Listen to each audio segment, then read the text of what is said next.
And this meeting is being live streamed. Yeah! Awesome. All right, everybody, welcome to the 3:33 show, which is actually more like 4:05 show today. We just got backed up with all sorts of stuff. I am Little Spiral, aka Suzanne, and this is Rod Kim.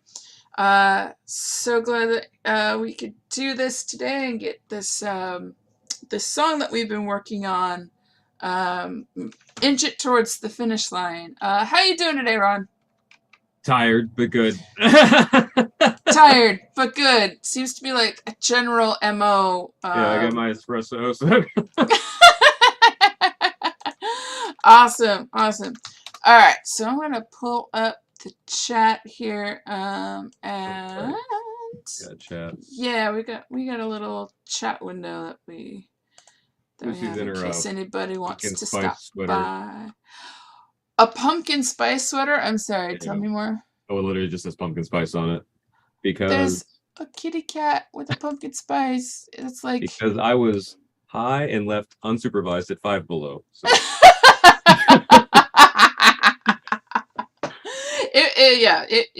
You can't blame yourself when you were left unsupervised. It's not your fault. That's definitely somebody else's fault.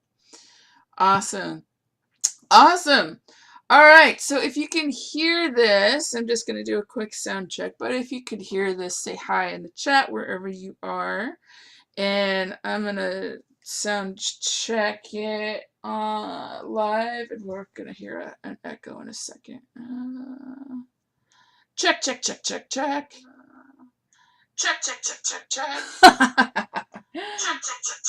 Yep. Now that's on loop. Okay, great. Nice. Awesome. So before we dig into it, like do you have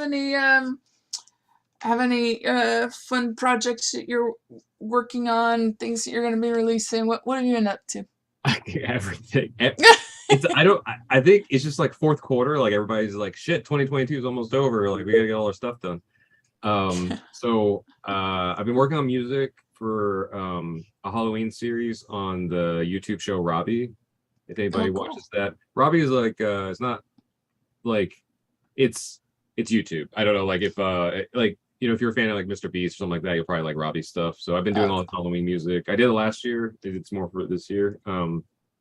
I just got a close to finished mix of a new song that I'm putting out, I guess as soon as I get. I'm not even setting a release date. It's just whenever I get it, I'm going to see how soon DistroKid can get it up. But it's called Petty Crystal, being produced by my friend Dirty Hollywood.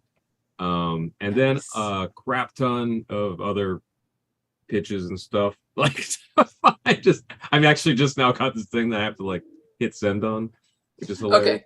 I'll give you a second to hit send. No, it's all good. Luckily it's pretty much all done. I believe I just have to cool. Verify everything. But all that, and then just being old and having to be on the floor today to fix the cables, so that's taking the wind out. Old. But you just released a song that's 40 in Los Angeles, right? Yep. Yeah, just celebrated a big 4-0 stuff. But you celebrated it by releasing a song. I think that's really interesting. I haven't heard of anybody who did that. It was just there was another song on my project that just wasn't working, and then this one came like all at once, and then I was like, I just like the idea because in LA, it's generally like a negative thing to be 40 or over. I mean, sometimes it's negative to be over 30. Like, right. But I was like, I'm gonna be 40 in Los Angeles. It's like, that's pretty rad. Like my 10-year-old self would be like, that's cool as hell, Yes. Then I realized every decade I was in a different state. So I was like, huh, that's something, right? That's like a country song. Interesting.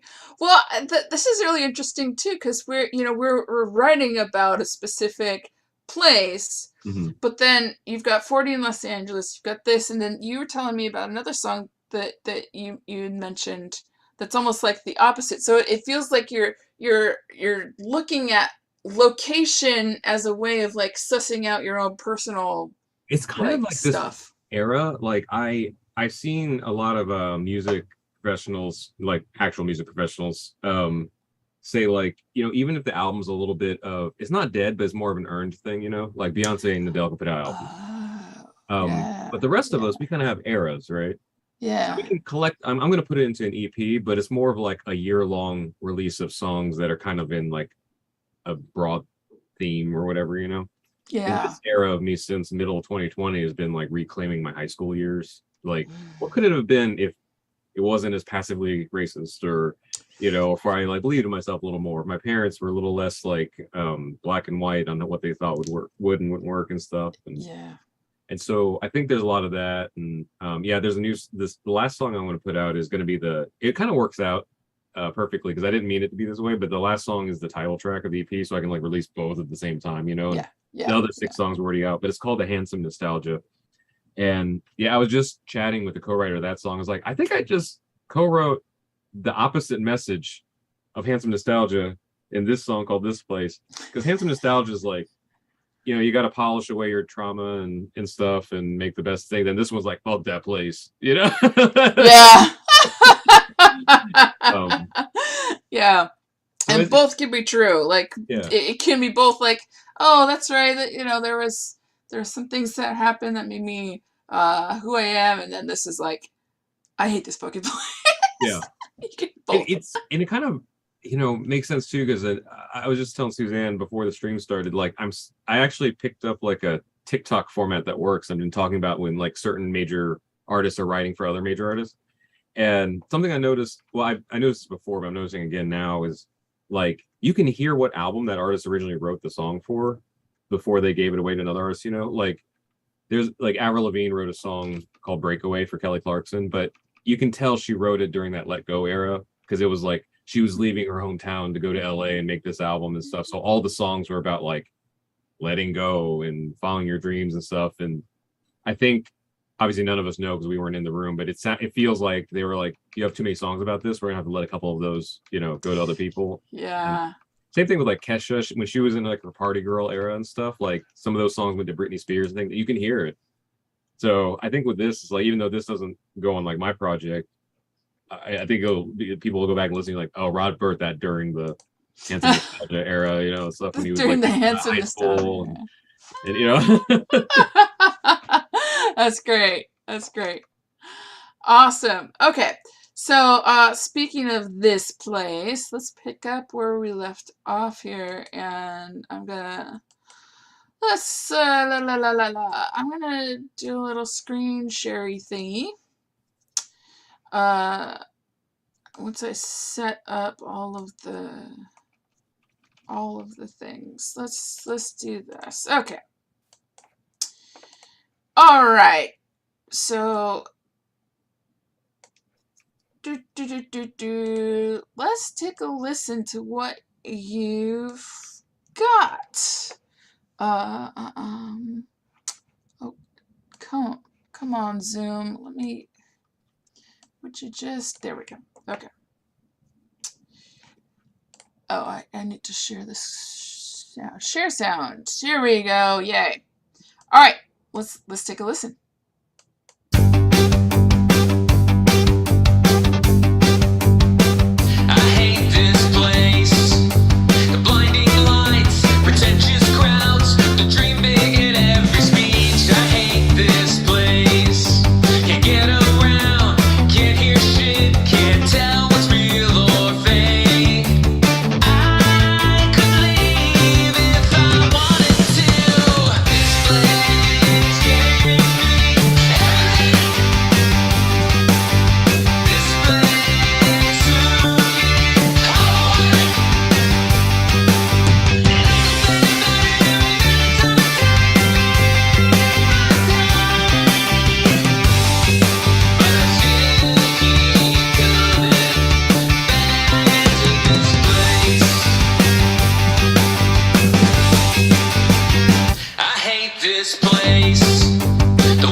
it, love it. Oh, you're on mute. Sorry. I Yeah. just realized I need to go in and punch in, but you still keep coming back at the end. I forgot to put the U.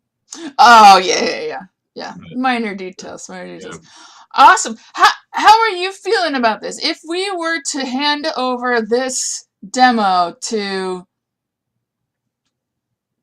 Yellow Card, I don't know. Like, if we were to hand over this demo to somebody, what's something about the song that you would be like, hell yeah, and what's something about the song like, I don't know, like in that moment? Oh, it like so. For anybody that doesn't know me, like this is like 90% of what I do now. Um, so I can tell you exactly what I'm thinking. If I were handing this, like, so let's say the Yellow Card. Well, this might be elevated because I've never worked with someone as big as them. But like Okay. handing to somebody like Yellow Card, I'd be like, cool. That's actually a good. I think this is a good fit for that. Like, if there was a pitch for Yellow Card, not that because they write their own music, but if there's somebody Right. like them, Yeah. I would be like, yeah, I think this sounds like something that they would have done in like the Ocean Avenue days or whatever. So I'd be like, hell yeah, I think this works, unless you guys are doing a different direction. Right. The only thing I would be a little apprehensive about, but also just part of the process and trust them, is like they would do the transitions and like the parts would be more intricate. All this is like just signaling like what the vibe should be, and everybody would play their own parts. Like that guitar Yeah. part would probably not stay the exact same thing the whole way through. They'd figure stuff out, but it gets the energy in there and kind of like what the idea of like hitting like the fifths and stuff are. And even the harmonies are like, just I forget if they're thirds or fifths right now, but like it's just something in there where it's like, okay, here it evolves a little bit where it stacks up a little bit more, so they can do something more interesting with it. But overall, I'm like, I would be comfortable handing this to like an artist and being like, okay, do your thing with your producer, because I think your roadmap is there, more than a roadmap. Like sometimes like I'm in this in between, because when I'm sorry, just got an email. When I first visited LA like a long time ago, I remember sitting in two different sessions, one with Dr. Luke and one with Linda Perry. And it was like the two extremes of like demo theology. And like Luke was obviously like, you should have a finished track, and then just the artist just replaces the vocals. And then Linda Perry was like, just fucking like tape recorder, piano demo, acoustic guitar demo, and then they go do their thing. And I'm like kind of squarely in the middle. Like, Got it. I think like what the song's supposed to sound like. Now you and your band rehearse this demo for a while, however long your band takes, and then go cut it. Like Interesting. I've heard the difference between like the Dr. Luke and the Linda Perry would almost be like the difference between LA and Nashville style. Where like work tapes in Nashville is like the you literally just record it on the guitar on your phone or whatever and hand it in. And for the more polished pop, they really kind of like request that your demo sound releasable. Like if they needed to release it and just replace the vocals, that they could. It's funny because I wonder if that's like just old Nashville thinking, Maybe. Because I'm not there, so I can't speak from firsthand experiences. But like I have friends that write in Nashville, and they're pretty much on the pop train now. Like because it's like a lot of the stuff is basically like a really strong pop rock track with maybe some slide steel. Like their tracks are basically done too, because like they'll probably use the same session musicians that like as like the main artist would, unless it was a band, like. Oh, interesting. In fact, like one of my, I don't know his politics, so don't get on me if I but I enjoy his songwriting. This guy named Jordan Davis. Okay. I kind of like him because I don't know anything about him, so he's kind of remaining that like 90s like artist thing for me. We're like, I don't know anything about your songs, and your songs are innocent enough. They're like little stories about the ideal white picket fence life, and that might not be for your real life, but I enjoyed the story, but he writes very traditional country songs, but at the same time, like he's working with people like Julia Michaels and stuff from LA. Oh, interesting. So I think there's like a lot more overlap. And actually, like Kesha and Meghan Trainor, they're from Nashville. So like I think a lot of stuff is like bleeding over. But I used to, like, I want to say like maybe 10 or 15 years ago, I would have completely agreed with the work tapes thing. Is like you can just send like a little cassette in or something, and then someone cut it. But I guess it depends now, like what I don't know. Like there, some Yeah. of my friends who are doing country music are almost doing hip hop now. You know, Interesting, huh? the Huh. tracks and stuff. Like I think Ciara just performed at like the CMT Awards or something. Huh. Interesting. It's I weird. didn't Yeah. hear that. Yeah, that's really weird. Yeah, because I had been talking to a publisher based out in Nashville and straight up asked her, like, hey, I've got all of these songs. Should I just, but I don't know which ones to send through, the whole production vibe. And she was like, oh, you know what? The publishers that I know, we just want, stripped down piano. Well, for me, because I told her that I was a pianist. But I've also heard, or at least seen, taken Ryan Tedder's class. Oh, And one of my friends took that as well. yeah. And he specifically said, like, if he was going to pick, because Ryan Tedder could write and produce and release, like he's 100%er. Mhm.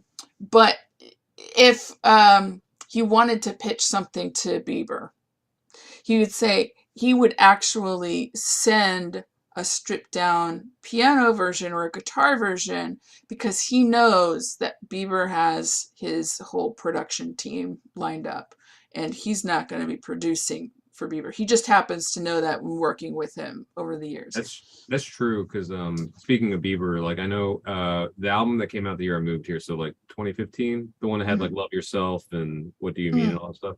That was produced, was it Skrillex and Diplo that worked on that? Oh, I think it right. was like the production team. And I know a lot of people like gave them credit for making the album, but from everyone that I've heard, apparently Justin wrote those songs on piano and then those two produced them, Oh, which totally interesting. tracks because when you break those songs down, they're singer-songwriter songs. Like you can hear like, what do you mean? Like, and then they just add a cool tropical beat behind it or whatever. So that makes sense. Like Interesting. if you're writing for someone who has an established vibe, it probably is like safer, I would assume.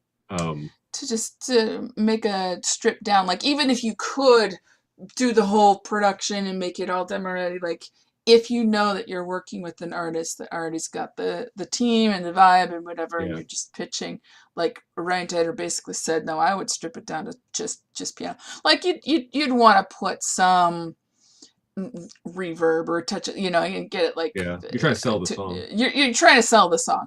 I think Um, I think that's my thing is like I would prefer what you're describing where it's just me and a piano and let the melody sell the thing, but at the same time we got to sell it. So like with this demo, I was like, if we really want to sell it, it has to be close enough so that whoever's yeah, listening so we get to the it vibe. is, Hmm. so some stuffy suit can be like, okay, this is fun because I don't know if they'd get that from piano demo of this.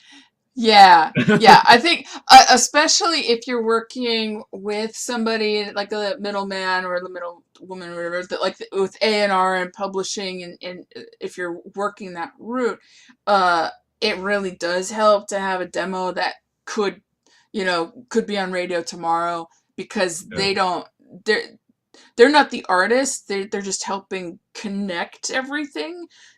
So they don't have an artist like they wouldn't be able to just take a piano ballad and hear like a total pop song out of it. They don't have that imagination, so they kind of need it spelled out. So the more hands that you have on it, it would make sense to just flesh out the demo as you hear it, make it radio ready practically, and then pitch it. But if you already have an established relationship with somebody, then you know that they're probably gonna replace everything anyway. Yeah, I think if you're working direct with the artist or direct with the musician, it makes sense to just do stripped down. Well, who am I to know? Because I don't know any of this. being said, like I know we were talking about having like produce island stuff, producing this stuff. I'm Oh down because the thing is, all these versions exist. So like this demo exists. If a male led band wants to cut a demo, that's great. If produce island wants to do like the female band thing. If yeah, you want to yeah. do a ballad version of this, we should just have them all. So like especially because we set out to like have this for some sort of placement. Like Mm-hmm. we have one song, we could do like a dozen different takes on to his maximum, potential. That's true. That's something I haven't fully dug into. Is like providing different. Now I have done like alt mixes, but I haven't done like here's a completely different vocal or here's a completely different vibe on the same song. That's really It's interesting. funny. I don't have any firsthand experience of like the success or failure of that. It's two things that came together, something from my past and something from more recently. So the publishing group that I'm with, we're in a big Slack group together, and Mm-hmm. whenever a thing comes through, everyone kind of weighs in like what pieces they have on something, and we work together on it. And like someone put something in for one of the briefs. They're like, I have something perfect for this, except it has a male vocal, and this brief says female vocal.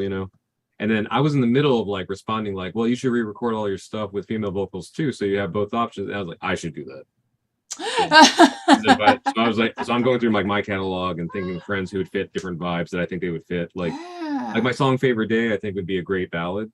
So it was like, let me take the time maybe next year or something when I'm less busy to like arrange a piano version of it because the song's already written. So that's Uh-huh. over half the thing. That's Then the super other smart.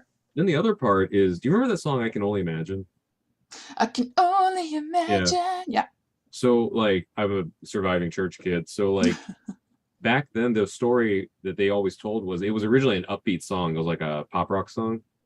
And then they were at like a rehearsal or a sound check for a concert. And as a joke, like the piano player slowed it down and played it on piano. And everybody was like, huh. And that's all she Mm. wrote. And it's like, it's easy for us to only have ever seen that as a ballad because we know it now. But at the time, they didn't like unlock that last 1% to make it like even if you don't listen to Christian music, that's Yeah. arguably like one of the most like iconic songs in like decades. Yeah, yeah. They made a whole movie about like the origin of that song, I They made think. a movie about it. Yeah. They recut that song several times, like not Yeah. even different, like just the same way. Is like live extended intro.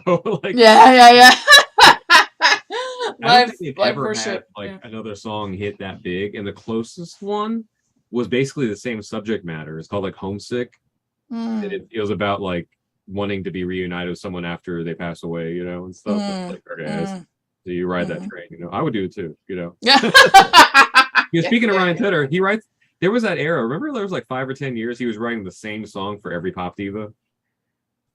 You should do a TikTok on that. I mean, it's pretty. I'm pretty close to it. Like it's Yeah.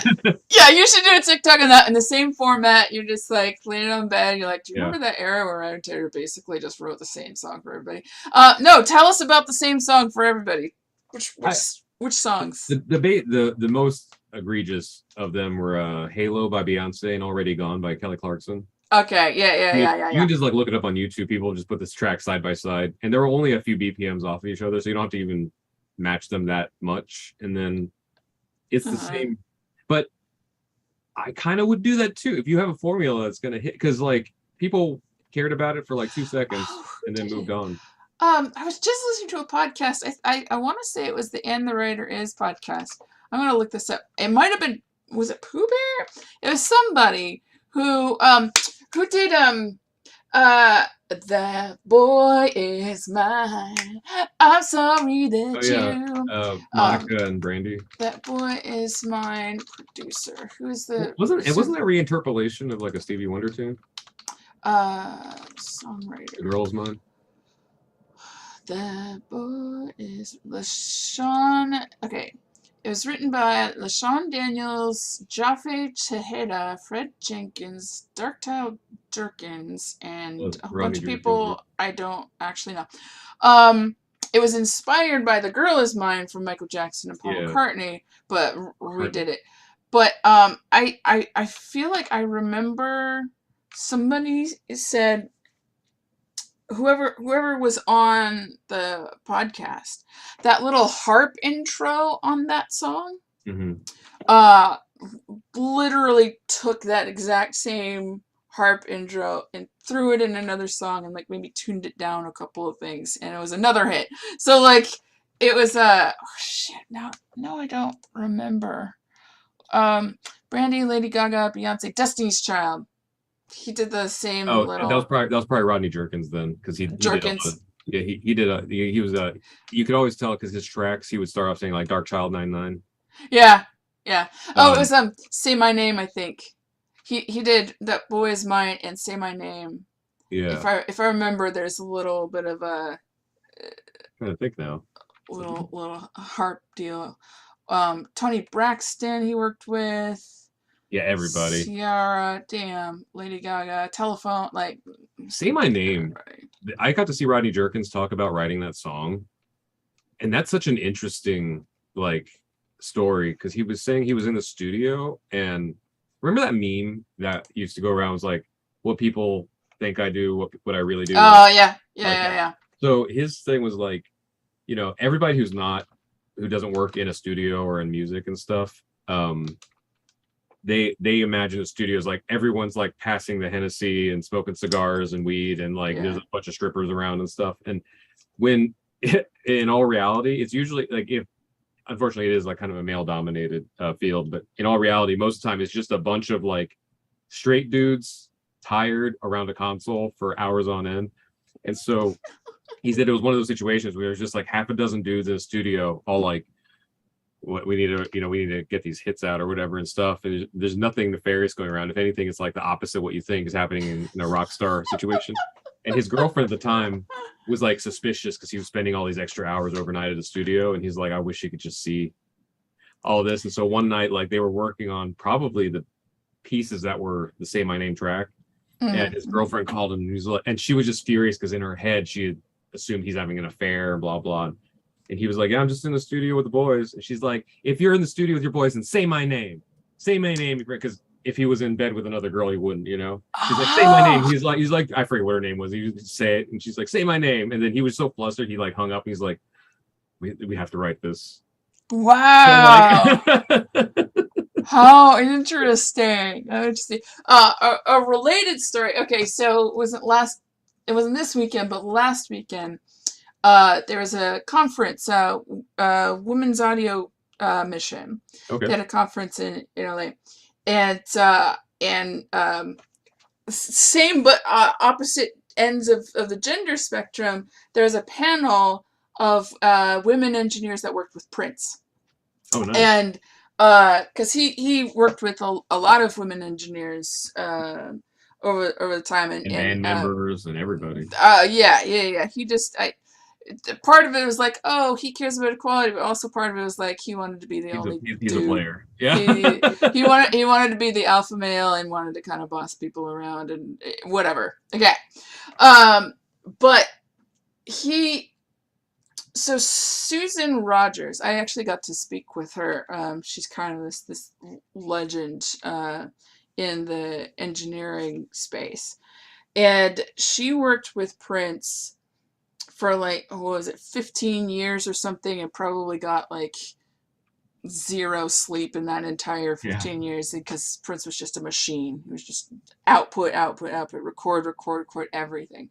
But when she got to meet some of like Prince's entourage and got to hang out with some of the fans and stuff, in their mind, they're like, ooh, women engineer. That means you probably like hang out in like lingerie and stuff in the control room. And she was like, absolutely not.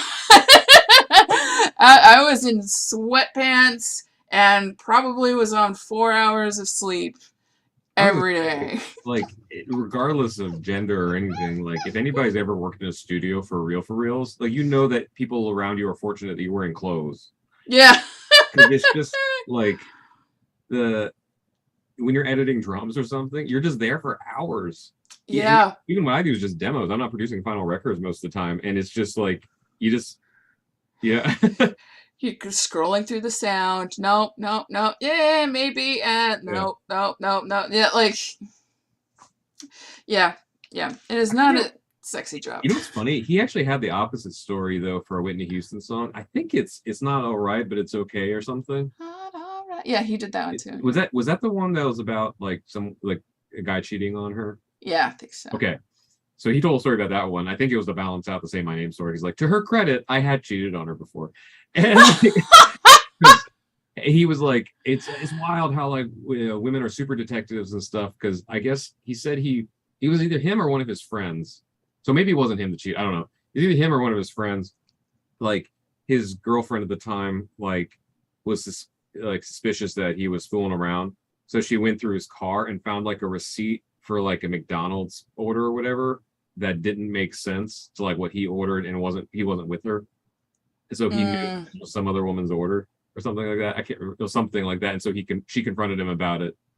And she said that something like that. Like, it's not all right, but it's okay. Because there's something like she wasn't surprised. Like she's like, it sucks because it happened, but I know you, so I'm not surprised that it happened. Yeah, interesting. Like, what a interesting way to write. Like,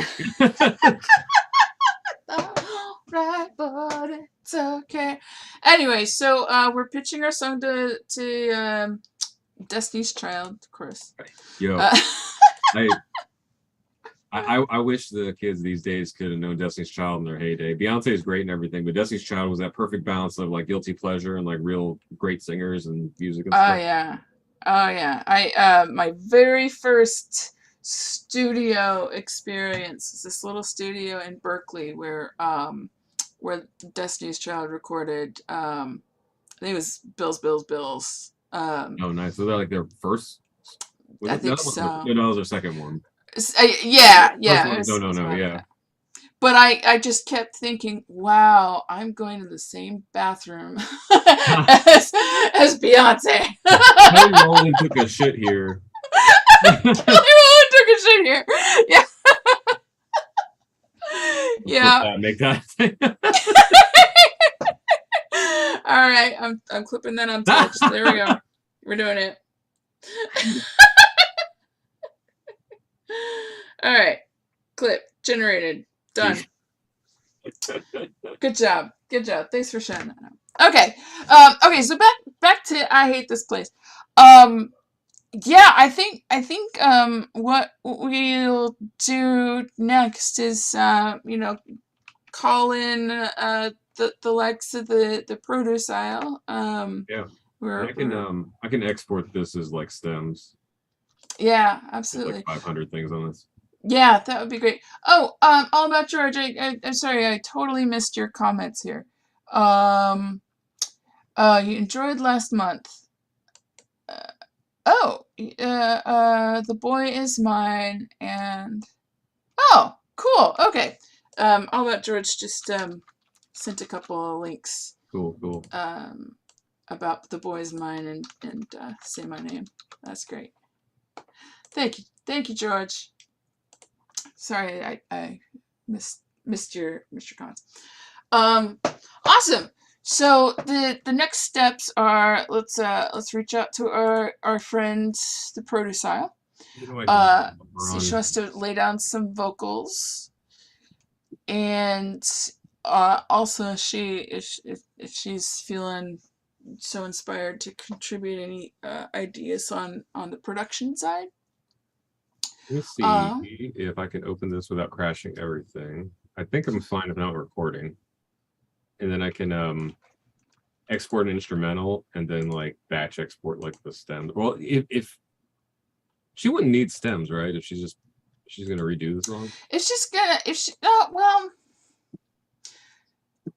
if you could, if it's easy enough, unless it like gets like 100 tracks.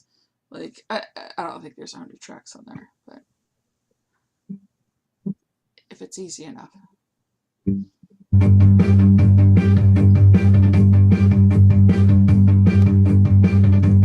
I just realized I think I accidentally did the bass line to My Sharona.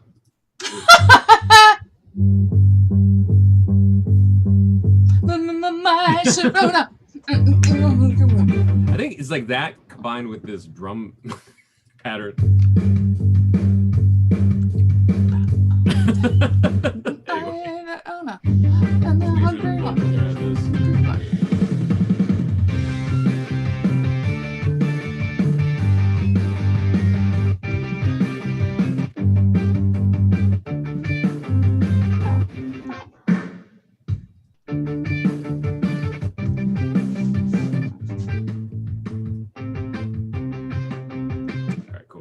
Make sure there weren't any like stray vocals somewhere.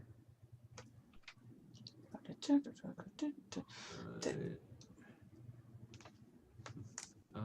you have Produce Aisle's email? I could just share that. Or you know what? I could send you a link to the folder, and then that'll be Yeah, send me the link to the folder, and I can send it on to her. Yeah, if she's on, well, first if she's on, say hi. Usually she is on towards the end if she can make it. But if not, I'll just send out an email, and that'll be fun. The Protosile will be in town. She will be in Los Angeles. She's normally in New Orleans, but in a couple of weeks is the Taxi Road Rally. November 3rd through 6th. So we're gonna hit up that that conference. It'll be fun. My head just hurt because I was like, I never want to go to these things, but I end up there because I know I should. I just have to like not psych myself out about it. I've never been to the road rally before. I have heard really good things, but I don't know even what to expect or what. I don't know how it's changed because I'm sure something has changed. To me, the most valuable sessions are anytime they say they're going to do random listening. So I don't know how they do it anymore. Maybe they still do it this way. Before they had a bunch of bins out front and they had genres, and you drop your CD in there with the post-it note saying what tracks. Oh. And then in these listening sessions, there's usually like 1 or 2 each day. It's the main room, so it's like however many thousand people, and then a panel of varying levels of A&R. And they would just reach into each bit. Then the reason they did the genres is so it'd be a balance. So it wouldn't be like all art rock and all pop or something like that. Yeah. They would like pick in order, and then they would just start playing the song like raw, like right away, and then everybody would listen. And sometimes it was like American Idol. Sometimes they'd stop right at the beginning. You're like, I heard enough. Sometimes they just keep listening, and then to me that was a big deal. Even if your song doesn't get picked, it's just like if you've never had the experience of having like 1,000 people listen to your music while you're there, it just changes your. It kind of gives you that like a muscle memory of like what that should be like. So. Like even if it's not your song, like I remember being there with a friend who was producing for another band, and he was so proud of this track, and I hadn't heard it yet, and then they picked it and they played it, and I liked this band, I toured with them and stuff, and it was just weird, like this, I don't know what it was, but the second it played, you just immediately knew like this isn't gonna work. And that's without anyone saying a word. It's just like you're in the energy of like not yourself or just your friends or something, and all of a sudden like you're aware. You know, like, I don't know how else to put it. Yeah. To me, that was, and it wasn't even necessarily like no. It's before anybody saying any advice or anything. Because I honestly, I don't remember the advice that people gave people, but like I remember the feeling of like the song kind of came on, and regardless of genre, it's like because once there was like a techno song to play, and everybody's like, yeah, that one. And then there was this one, can't remember the gal's name. Watch it be someone major now. I don't know. But this gal had like a really great pop rock, like something that would be on like a Clueless soundtrack or whatever. And it was so good that they just kept letting it play, and then we listened to the whole song. And then Michael, I can't remember his last name. He's the president of Curb Records. I mean, like he produced the Beach Boys and stuff. Like he jumped up on the table and he's like, "Who did this song? Who did this song?" And then like the girl stood up and he's like, "I have a movie. I need this song right now for it." And it was like. But it's funny because even before he said that, everyone in the room, you're like, yeah, this works. Even if it's not what you do, like, there's something. This is complete. There's both. There was like rap songs that play and stuff, and even if you don't listen to that, you're like, yes, that works. I know, you know. Yeah, that's cool. Okay. So if you, to me, like the listening sessions, they're a little longer, but I think they're one of the most valuable things because you get used to like, okay, this works, this doesn't work, like. Oh, okay. That's really good to know. I'm excited. Yeah. And that also means I have to like prepare if I have a song and I need to burn a CD or something. I actually don't think I have a CD burn. It might be online now or something. Yeah, or hopefully the stuff that they give you before the convention like prepares you for like bring a CD or something or whatever. Because it used to be like I would literally bring a duffel bag of CDs because you dump them into those bins, but then you're handing them out to people and stuff. So I don't know how it is anymore. I kind of hope they still do the CD thing though, because that's how you know it's truly random. Yeah. Online, I don't know how that would work. Yeah, you'd have to. I don't know. I'm not even sure. It's a good question. This probably goes without saying. If there's any music supervisors for a legitimate show that you watch or is popular doing something, it's a mixed bag. Sometimes they're useless. They're just like, follow your dreams, be beautiful and stuff. And, okay, sure. one time I remember, and I can't remember what show it was. It was something major. I don't know if it was True Blood, but it was something like that, like something that was big at the time. Big, yeah. And the guy got up there and he's like, listen, I don't know how to do these things. So I'm just going to show you what my process is. And it was way more useful, I think, because he was like, he opened up his iTunes and he's like, I'm making a playlist of music I like for this show. And we were like, this is what it looks like. And so like starting to like get an idea, like, okay, what is your workflow like, you know, like That's really super helpful too. I've been trying to get a better sense of that, like, oh, especially now that there's disco. That playlisting, I think things have really shifted just even in the last like 4 or 5 years. Now that disco is like it's not quite industry standard, but almost that way. But even so, there's like quirks about that system that even so, like a lot of supervisors, they'll still just search their email box for keywords. So you have to like make your email like SEO, like stuff all the keywords in your email. I hate it. That's like the boomer part of me. I'm just gonna like own is like I understand like needing to embrace things to put your your art out there. That's why I'm on social media and stuff. I did YouTube for 10 years or whatever. But also like how many additional skills? Like like SEO optimization in email? Like that blows. Well, to be also fair, I've been doing SEO optimization on emails for like 10 years. But I just didn't have like thought of it as such until like the music supervisor was like, I just need to search something, and it's usually my inbox. So just have some keywords in your email. I get that. I'm like, okay. I get that intellectually. I just like emotionally hate it. Why can't I just do music? Ah! Or even like a reasonable amount. Like, can it be so I don't have to like optimize the SEO in my email correspondence? Like, I just like copy. So I need to make keywords anyway for disco or whatever. I just copy and paste the keywords just all over the place. Yeah. Okay. Anyway, so actually, okay. Speaking of keywords, why don't we talk about there's a hi burned out regretful soul. You are a kindred soul. You say I'm mostly a new waver metalhead, but Thundercat is someone I recently found and love. I love Thundercat. It's great. It's great. Okay. Speaking of keywords, let's start brainstorming keywords about this song. This place. That is something that I do. Oh, sorry, I'm just getting notes back. Okay, cool. It's all good. Okay, good. That is something that I wish there would be a little bit more focus on, and maybe this is just me, but I never know what stuff that I'm writing, like what it sounds like. Like, obviously, this isn't reinventing the wheel. Right. Like, we didn't invent a new genre of music, but I also, like, I can't, like, I have a very difficult time of, like, figuring out, like, what do you describe as, in my most despised question in all those forms, is sound-alikes. So I'm like, I don't know. Like, it's just a pop punk, pop rock song. Like, like Yellow Card, I think is decent, you know. But yeah, I think pop punk is perfectly fine. So instead of sound-alikes, what are kind of the feelings? What are the kind of the vibes? It would be like rebellious, like hometown, let's see, like it's up. Would you call the music upbeat? I think it's upbeat, but I think the music is upbeat, even if the lyrics are a little like meh.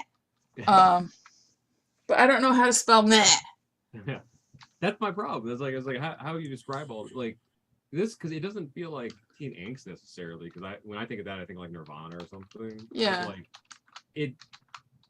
I forget if we were streaming it or not, but like this is I was saying earlier, I had this distinct memory every night for 3 or 4 years when I was a teenager. Go like when I'd come home late, I'd like pee in the lawn because it was dark, but also like if I used the bathroom in the house, and it would wake up my You parents. wake them up. And so I remember peeing in the yard, and I would just be like, "Fuck this place, man!" Like, and it's like literally piss on the ground, in front of it, and that's the energy that I feel like is in this song. Okay, piss on the lawn. Right. That's the That's what like it's whatever when people like get off a ship and they kiss the ground, that old like yeah. the opposite of that. Yeah. You're like, I hate the grass under my feet here, like that. I would say I would think angsty is an appropriate word for this song. Yeah. Yeah. So I'm like exporting these stems. Okay. Okay. Let's say rock. There's guitar. Let's start naming the instruments. Guitar, bass. There's vocal and female vocal versions, hopefully. Rebellious, hometown, upbeat, angsty, rock. You know what? Oh, sorry. Bless you. Sorry. It's like really loud. Remember that song? Was it "Damn It" by Blink-182? However you would describe that song. Like oh yeah, is growing up. Yeah. Is that like 90s, like pop rock? Is that, or, yeah, 90s, 2000s probably. You know what I actually found kind of helpful? Oops. Maybe I'll disco. Maybe I'll let me sign into my little disco platform. Because they've got a tagging tool that I think it does kind of help. So they also have like an AI tagging tool. If you wanted to upload a song and then drag it to the auto tagging, it'll actually pull in a couple of keywords.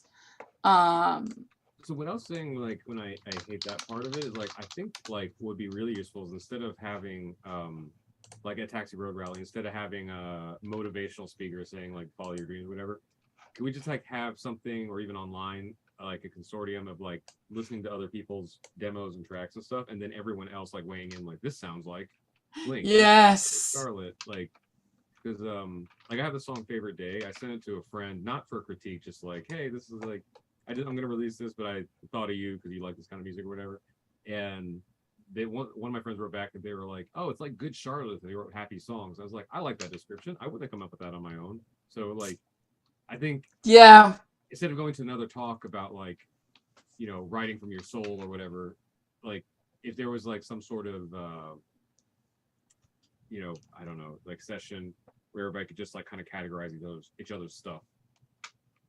That would be helpful, for yeah, that would be really cool. Yeah, because somebody, a friend of mine, listened to my upcoming my song Encore, which is going to be releasing in a couple of weeks, and he said, "Oh, it sounds like James Bond meets Nora Jones," and I'm like, I also would have never come up with that on my own. Yeah, let me do just like a quick little demo here. So I just uploaded this place as like a demo. Woo! And then I'm gonna drag it over to the auto tagged tracks, and I'm just gonna let's have a laugh and see what happens. The stems should be in that same Dropbox folder. Okay, great. We're gonna edit track information and take a look at the okay. So they put genre as indie pop rock. Pretty, yeah, it's fair. I'll probably add pop punk. There's bass, there's drums. They didn't get the guitar. Bright, yeah, sure. Catchy, yeah. Confident? Would you recommend? I can see. I think this is probably basing that off like the vocal delivery, right? Like probably subdued or anything. Yeah. I say that, like, fuck this place is pretty confident, right? Yeah, that's a pretty confident statement. Cool, sure. Driving, energetic, fun. I don't know if I would say happy. Like if I'm a supervisor, I'm like, I need happy music. I wouldn't say that. Party. I know where it's getting that vibe. Yeah, it's getting Like the if you vibe. It's like if you were just if but you didn't understand the lyrics, it sounds like the scene like at a teen party or something. yeah, yeah. Playful. I get what it means, but I mean, Kind of. you know them But more than I do. if I'm a music supervisor, I'm like, I need a playful song. I don't think I'd want this to show up in my searches. Quirky, yeah, I sure. like quirky. I love Uh, retro, and it also hurts me, but I get what it means because it means 90s, Maybe which 90s and still just 2000s still even, doesn't like yeah. read as retro to me. I know. I don't know I about know. uplifting. Definitely not uplifting, no. Tempo is fast. There's a male vocal. Okay. Let's talk let's look at what lyric themes. Not adventure, no, no, no, no, Body no. positivity. No, no. Corruption? Not quite. Death. Deep desire, discovery, dream, eating. All these are very positive, and we're like, fuck this place. Is there a category for fuck this place? There's a category for feminism, food, freedom, God, good times, happiness, heartbreak, kind of, but not home. Okay. It's definitely about home. Hope, independence, individuality. Yeah, yeah. Life. I don't even know what that means. Like, That's all. So this is what would be useful. Show music supervisor using disco to look up music. yes. I hope they So do have shit like that at I don't know like what you're because I understand like if I'm searching like when I do YouTube videos and I search why can't I think of like an audio library or something. I know what I type in stuff, but like I'm not working on TV shows and stuff, so I don't know. Right. I'm gonna start from the end because I lost my place. Youth, work, winning together, temptation, teamwork, survive, kind of. Oops, I lost my place again. Okay, survive, not sports, self-love, no, searching, revenge. Not quite. Yeah. Okay. It's about home, individuality, independent. Yeah, sure. And then you need guitars in there, right? Yeah. That's guitars, electric guitars. Oh, there are some hand claps in that bridge, right? Yeah. Horns, we got the percussions, the stomps. There's some stomps. Okay. I think pop punk is worthy enough of like adding a whole like tag to this. I think we can add tags. Right? Manage tags. So the disco.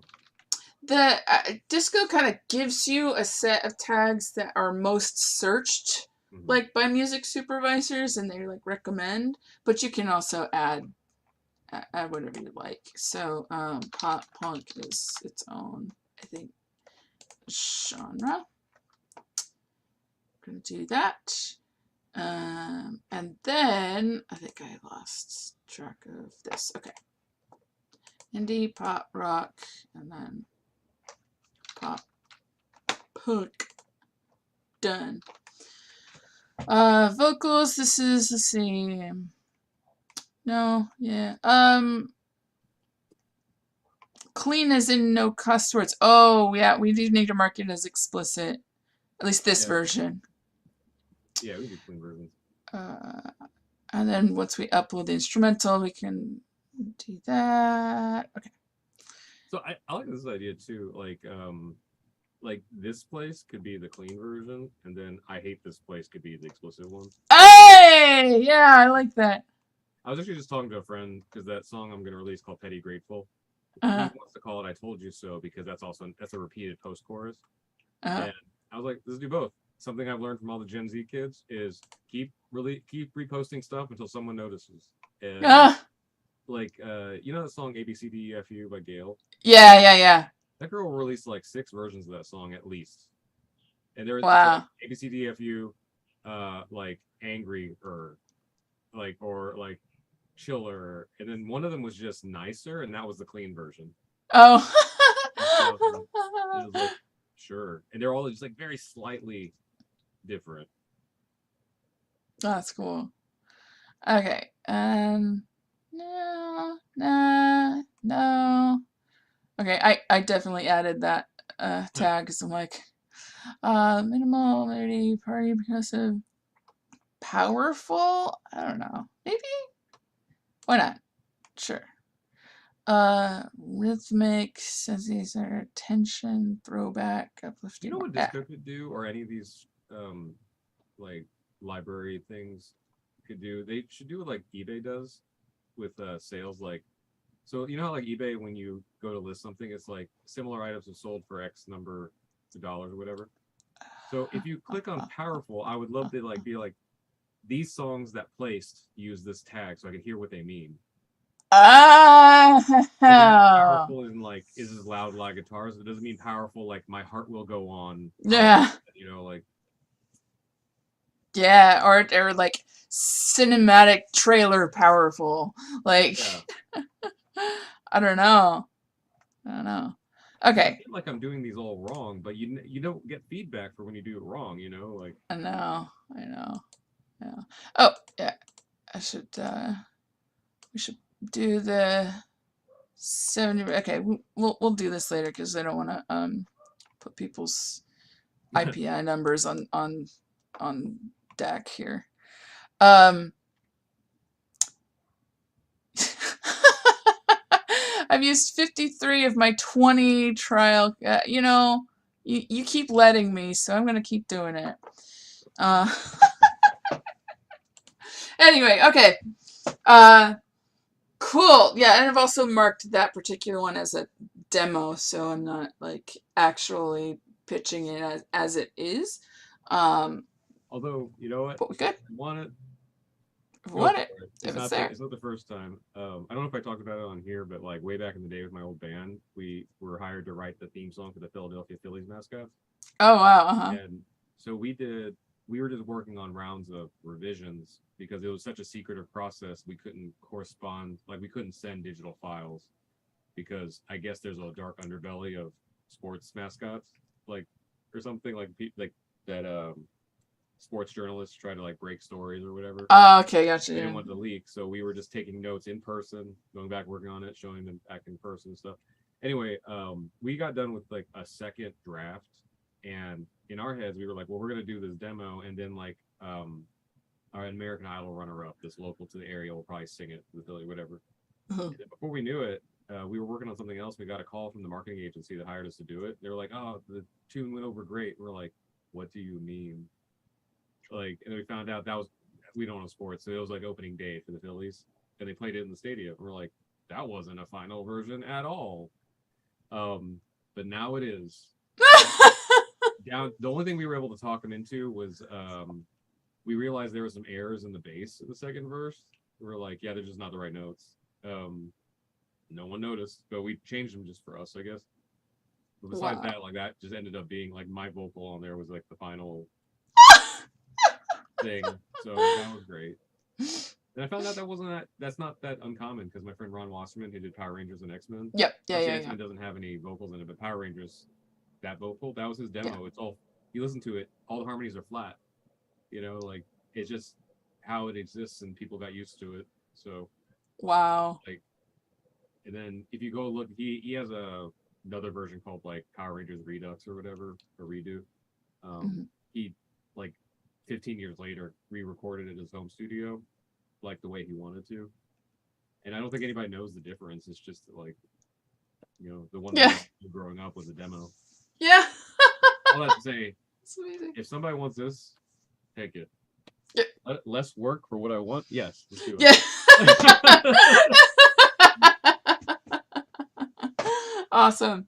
All right. Well, it's up there, but yeah. Well, if you've sent over the stems, right? Yeah, so it's in that same folder. Okay. Good. Double check here.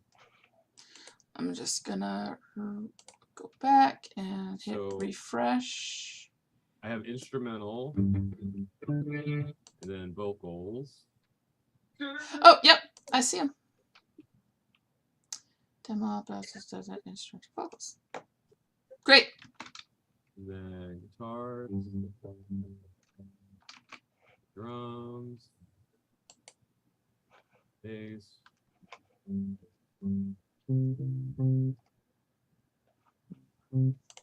Well, yeah, and that's all the instruments, and it's literally like a three-piece band. Yep. That's great. Yeah, I got it. I see it. I'll forward this on to.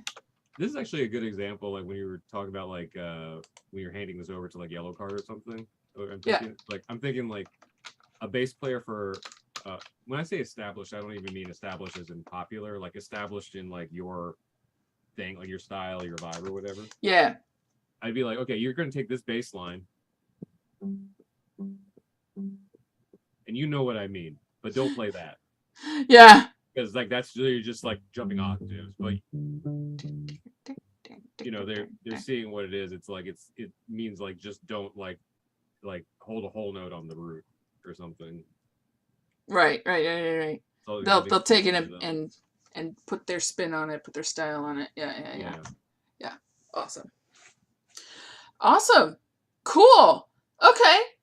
Well then, I think that is.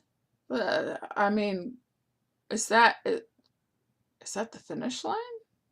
Wait, what? I'm down with that.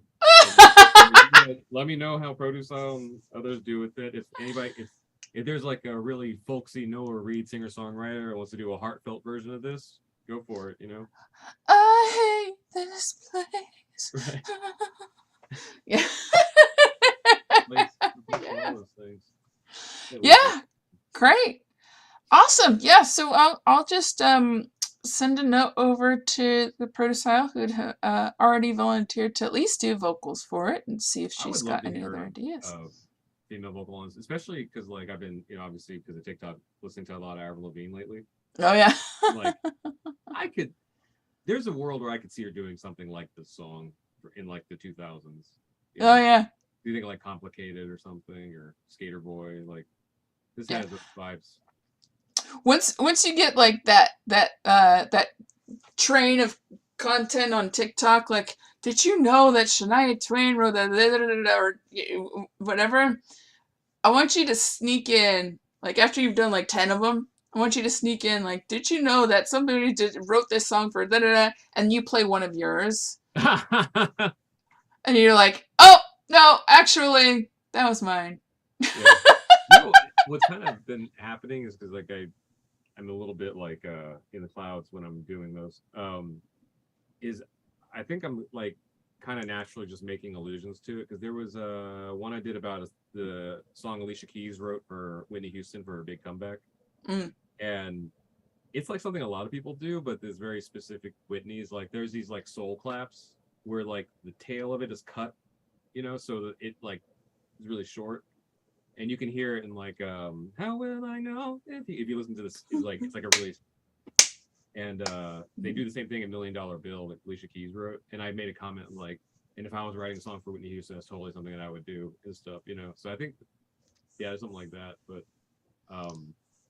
yeah, I don't know, or Yellow Card needs a song.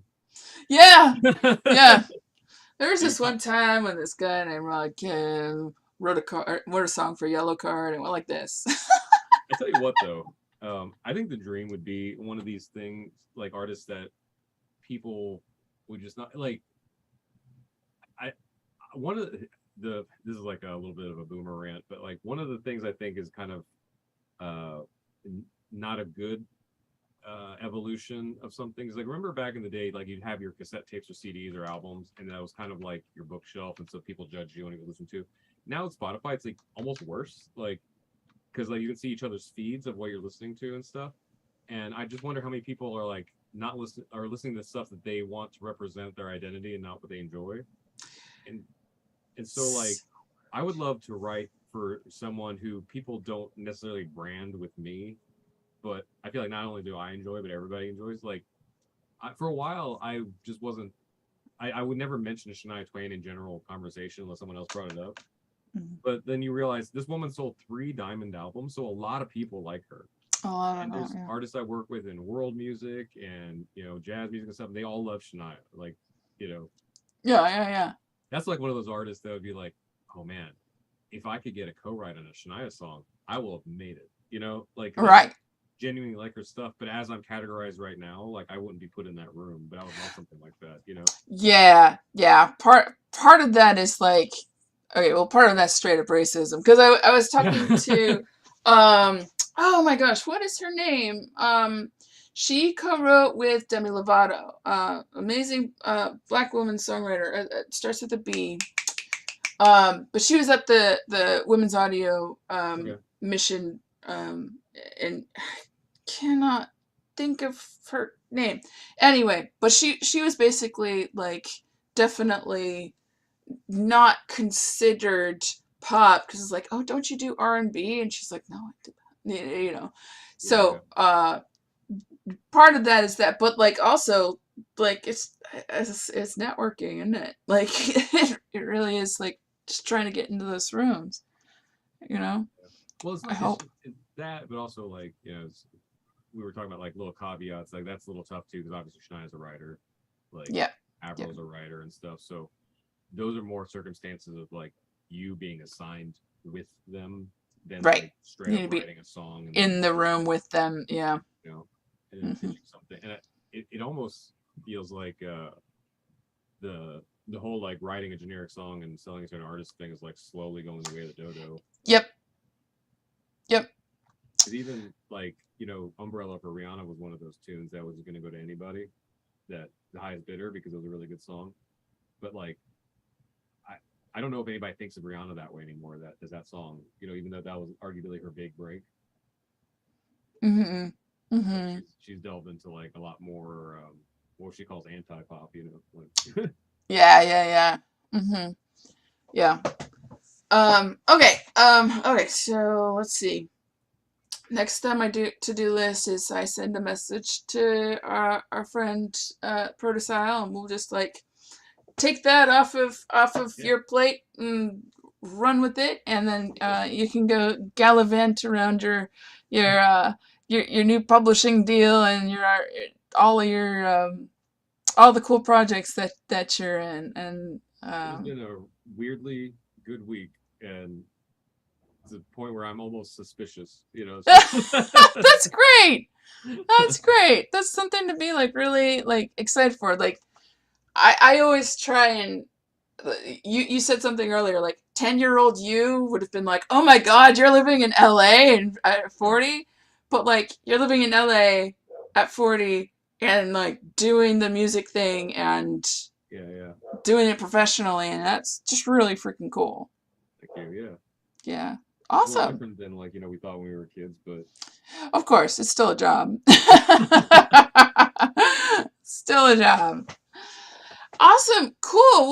Well, anything before we depart and let you go off into your existence? Anything you want to say?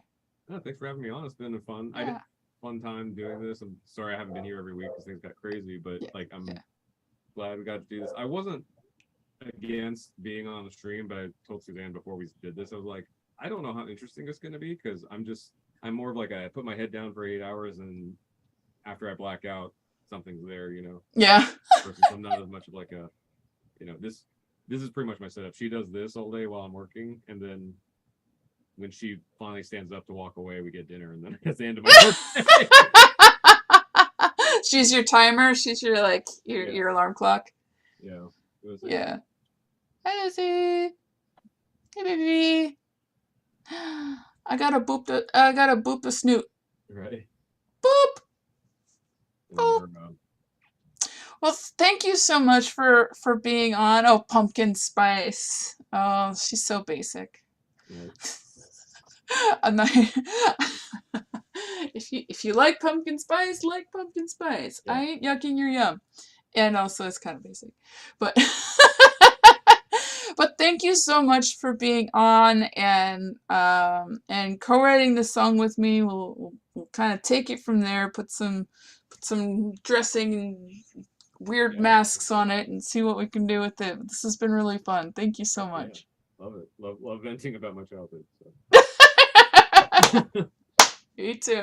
I mean, I grew up in what they call the Bible Belt of the West.